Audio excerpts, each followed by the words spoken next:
4 major domains. Each domains of the earth has its own characteristic, property, feature, etc. यानी कि हर एक domains की अर्थ पे एक अलग फीचर्स होता है, उसकी कैरेक्टरिस्टिक होती है.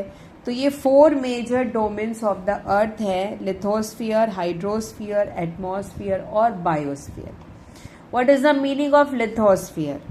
लिथोस्फीयर क्या होता है? Solid part of the earth surface, ठीक है, जिसमें कि हम लोग रहते हैं, that part is known as lithosphere. उसके बाद इसको water covers a large area of the earth surface and form the hydrosphere. Lithosphere को चारों तरफ से हाइड्रोस्फीयर घेरा रहता है जो कि वाटर पार्ट है. Hydrosphere comprises water in all the form of ice, water vapour etcetera.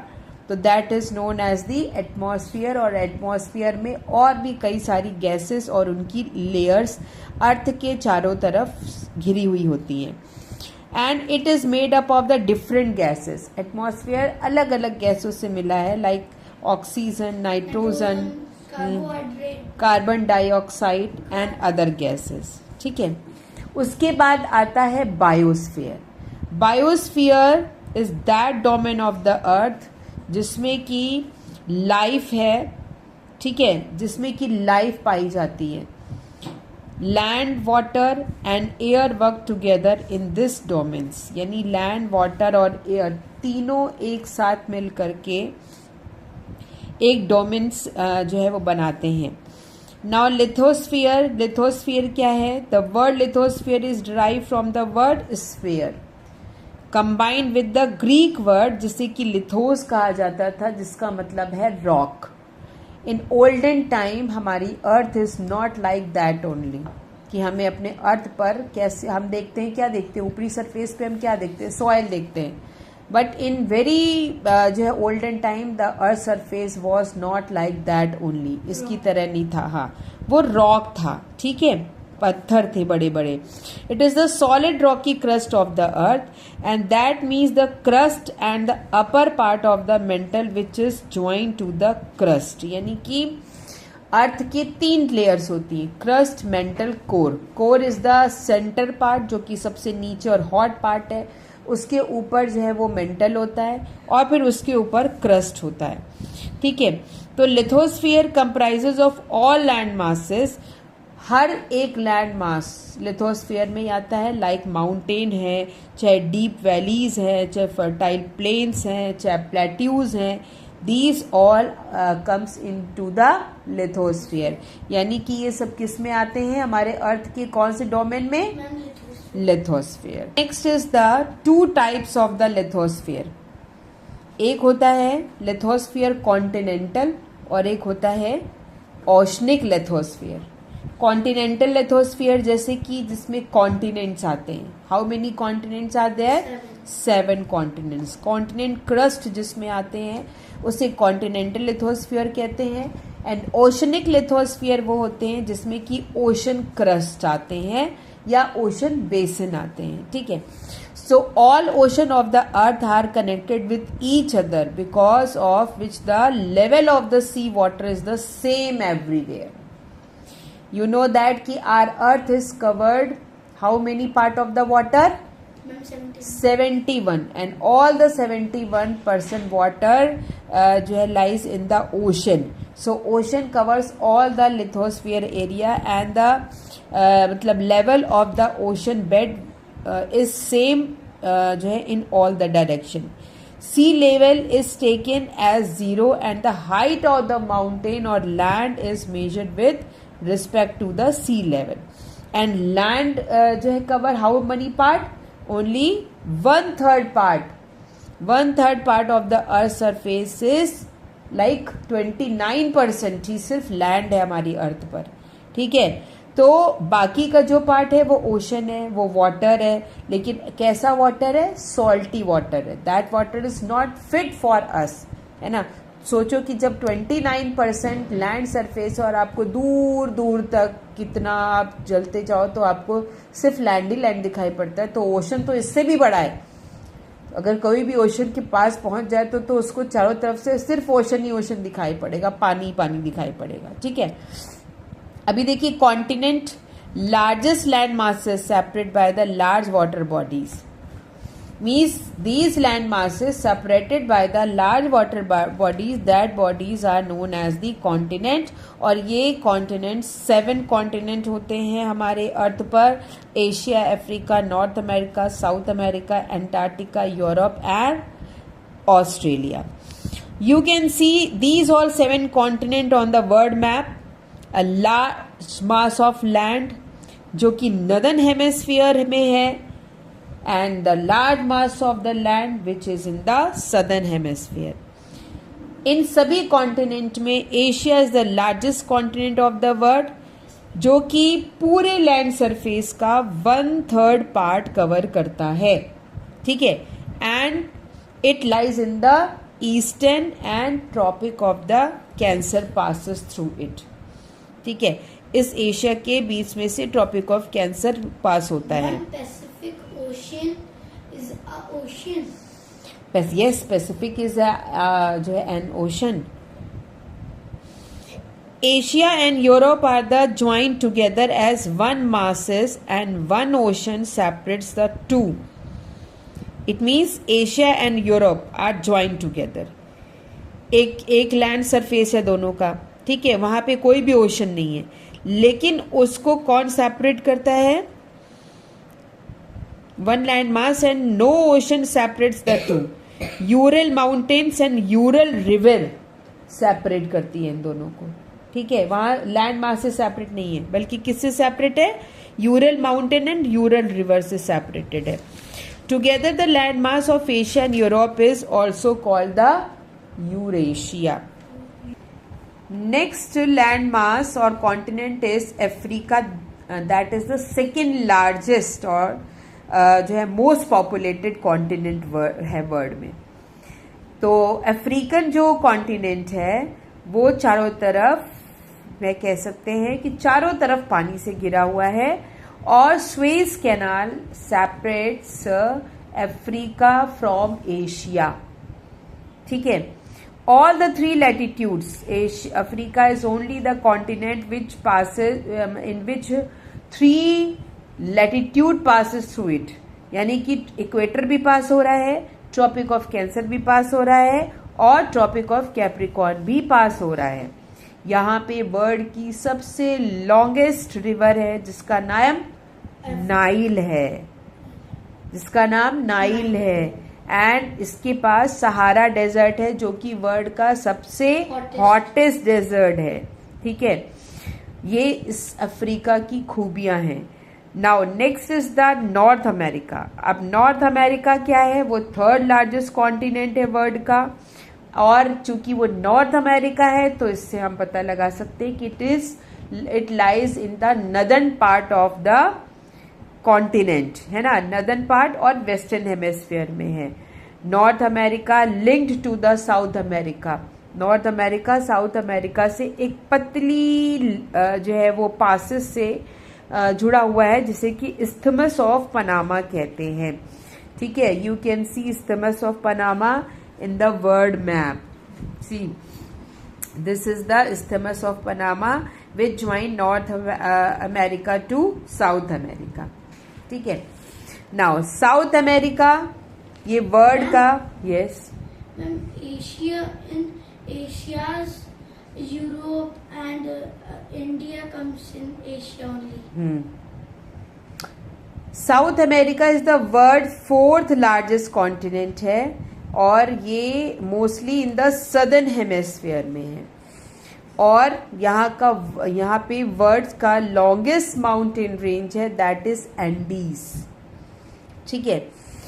The world's largest river, that is Amazon river, also flows here only.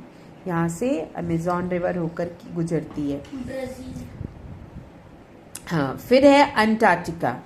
Antarctica huge continent lies completely in the southern hemisphere.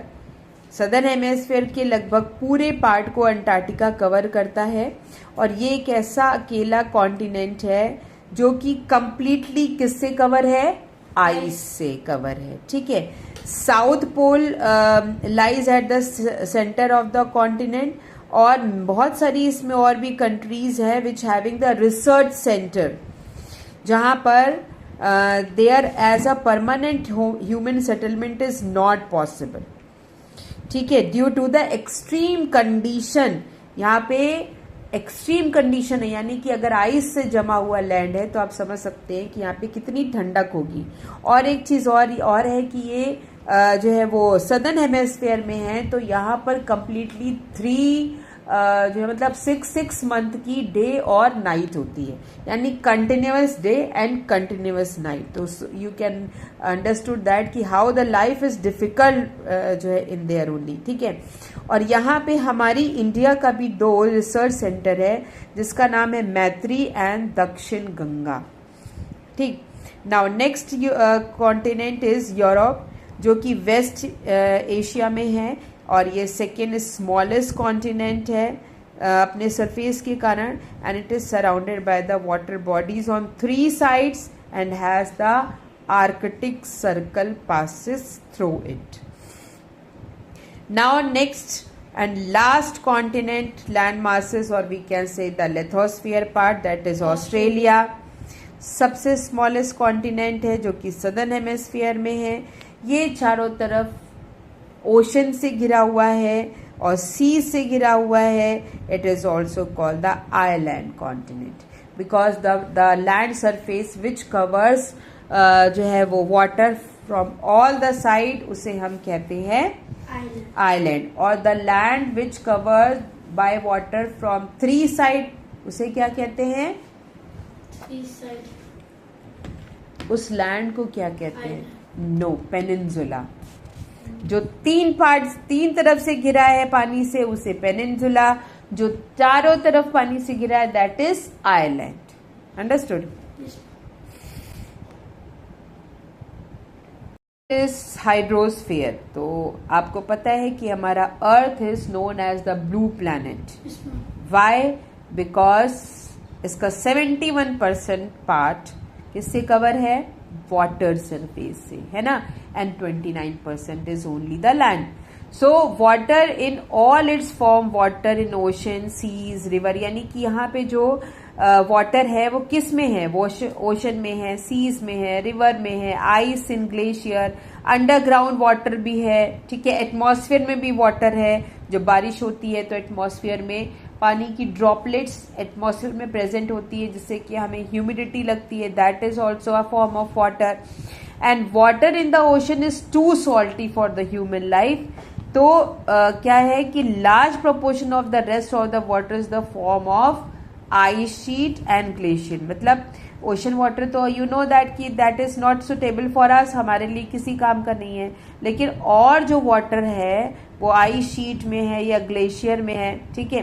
हालांकि वो हम मतलब सही है, but फिर भी हमें तो वो मिलता नहीं है। A very small percentage of the fresh water is available on the earth, जिसको कि हम यूज कर सकते हैं। खाली वो 1% है जो वाटर हमारे लिए हम उसको यूज कर सकते हैं, ठीक है। नाउ ओशन, अब most of the water on the earth is in ocean. तो 5 ओशन है हमारे पूरे वर्ल्ड में, और जो आपस में इंटरकनेक्टेड है, ठीक है। साइज के हिसाब से oceans, the name of all the oceans in order to their size, first is Pacific, Atlantic, Indian, Southern Ocean and Arctic Ocean. अब पैसिफिक ओशन जो है वो largest ocean in the world है, और ये सर्कुलर शेप में पाया जाता है, यानी अर्थ के पूरे पार्ट को उसने कवर कर रखा है, ठीक है। हाँ, 68.3 मिलियन स्क्वायर माइल्स ये फैला हुआ है, और it divided into 2 parts by the equator, the north and the south Pacific. Ferdinand Magellan ने इस ओशन का नाम पैसिफिक ओशन दिया था, जिसका मतलब है द पीसफुल सी, क्योंकि अगर यहाँ पे हम वो निकले थे तो उनको चारों तरफ, बिल्कुल चारों तरफ सिर्फ सन्नाटा, उनको इस कोई भी आवाज नहीं सुनाई पड़ रही थी, यानी एकदम पीसफुल जगह पर वहाँ पे सिर्फ ओशन की लहरों की आवाज़ें सुनाई पड़ती हैं, इसलिए इन्होंने उसका नाम पीसफुल सी के हिसाब से ये पैसिफिक ओशन कहलाया जाने लगा। सबसे deepest ocean in the world है और मेरीना ट्रेंच इसका डीपेस्ट पार्ट है अर्थ में सबसे ज़्यादा, जो कि बिल्कुल सेंटर में लोकेट है। ठीक है, फिर है अटलांटिक ओशन, ये सेकेंड लार्जेस्ट ओशन है पैसिफिक ओशन के बाद। ये भी घिरा हुआ है north to south America on the eastern part of the Europe and Africa to the eastern side. इसके जो कोस्ट लाइन है, कोस्ट लाइन मीन्स जो समुद्र के किनारे के जो पार्ट होते हैं उन्हें कोस्ट लाइन कहते हैं। And Atlantic ocean is highly indented and provide ideal location for the natural harbor and port। ठीक है, बिकॉज यहाँ पर शिप्स लोडेड एंड अनलोडेड होते हैं। And from the point of the ship loaded unloaded क्यों होते हैं? बिकॉज ऑफ द ट्रेड, क्योंकि इस ओशन से देश विदेश में हमारा बिजनेस होता है। बाहर का इम्पोर्टेंट प्रोडक्ट हम लोग मंगाते हैं और हमारे यहाँ का इम्पोर्टेंट प्रोडक्ट बाहर जाता है सेल होने के लिए। From the point of the view of trade and commerce, it is one of the busiest ocean। तो अगर मान लीजिए क्वेश्चन पूछा जा सकता है कि नेम द बिजिएस्ट ओशन, तो आप क्या लिखेंगे? Atlantic ocean is the busiest ocean. Then after Indian ocean, हमारे नाम से इस ओशन का नाम, हमारे देश के नाम से इस ओशन का नाम पड़ा। ये थर्ड लार्जेस्ट ओशन है, जो कि जो है क्या कहते हैं, हमारी इंडिया के सदर्न पार्ट में पाया जाता है। ठीक है, in the north of it is bounded by Asia और वेस्ट में अफ्रीका से बाइंड है और ईस्ट में ऑस्ट्रेलिया से घिरा हुआ है। नाउ सदर्न और Antarctic ocean, southern ocean is also called the Antarctic ocean. It encircles the continent to Antarctica. Sometimes it is considered merely a part of Atlantic, India and the Pacific Ocean। ये very cold ocean है जहाँ पर icebergs float होते हैं। यहाँ पे पानी नहीं मिलता बल्कि शीट मिलती है आइसबर्ग की। ठीक है, जो है वो आइस की मोटी मोटी शीट्स मिलती हैं जो कि फ्लोट होती रहती हैं। Now next is the Arctic ocean is round, the north pole to the earth, the smallest ocean है and the shallowest ocean है। ये mostly surrounded by the Asia, Europe and North America। The water of Arctic lacks salinity and it is mostly frozen throughout the winter। ठीक है, winter में ये बिल्कुल जमा हुआ रहता है। अच्छा, अब देखिए बात करते हैं एटमॉस्फेयर यानी कि अर्थ की थर्ड डोमेन की बात करते हैं। ये एटमॉस्फेयर हमारे अर्थ को चारों तरफ से घेरे रहता है और बिकॉज ऑफ द एटमॉस्फेयर हमारी अर्थ पर लाइफ पॉसिबल है। अगर ये एटमॉस्फेयर नहीं होता तो क्या होता? We can not survive, we can burn by the hard rays of the sun, क्योंकि हमारा अर्थ जो है 30 नंबर का तो प्लैनेट है ना, यानी कि ज्यादा अगर हम देखें तो सन से हमारे अर्थ की जो डिस्टेंस है वो ज्यादा नहीं है, लेकिन एटमॉस्फेयर ही एक ऐसा है लेयर है जो कि हमारे अर्थ को सन की हार्मफुल लेयर से बचाता है और हमारी अर्थ पे उतनी ही सन की रेजेस पहुंचाता है जितना कि हमारी अर्थ पर रहने वाले लिविंग क्रिएचर सरवाइव कर सके। ठीक है, तो एटमॉस्फेयर में नाइट्रोजन सबसे ज्यादा गैस पाई जाती है 78%, ऑक्सीजन 21% पाई जाती है और 1% अदर गैसेस पाई जाती हैं। ठीक है, these include argon, carbon dioxide, neon, helium, hydrogen and more. Oxygen is needed by animal and human to breathe and carbon dioxide is used by plants in the photosynthesis। Carbon dioxide क्या होता है? Nitrogen present रहती है लेकिन carbon dioxide क्या होती है? बनती है। कैसे बनती है? कि जब हम ऑक्सीजन लेते हैं we exhale carbon dioxide, so during that time carbon dioxide जो है वो फॉर्म्स। ठीक है, earth atmosphere is divided into 5 major layer. Starting from the bottom, these are the troposphere, stratosphere, mesosphere, thermosphere and exosphere. So troposphere is the layer next to the ground, the surface of the earth. यानी अर्थ के surface के ऊपर की जो layer है जिसे कि हम ट्रोपोस्फियर कहते हैं. और ट्रोपोस्फियर वो लेयर है कि जहां पे हम देखते हैं कि प्लेन हमें उड़ता हुआ दिखाई पड़ता है. अगर आपको कोई भी प्लेन उड़ता हुआ दिखाई देना बंद हो गया, इट मीन्स कि यू कैन से दैट कि अब ट्रोपोस्फियर की लेयर से और ऊपर प्लेन चला गया है. ठीक है, तो दैट इज द ट्रोपोस्फियर. उसके बाद जो है different layers of the atmosphere and then biosphere. Biosphere जो है around the planet earth where life exist, जिसमें कि हर लिविंग क्रिएचर आता है. ह्यूमन आता है, एनिमल्स आते हैं, प्लांट्स आते हैं, इंसेक्ट्स आते हैं.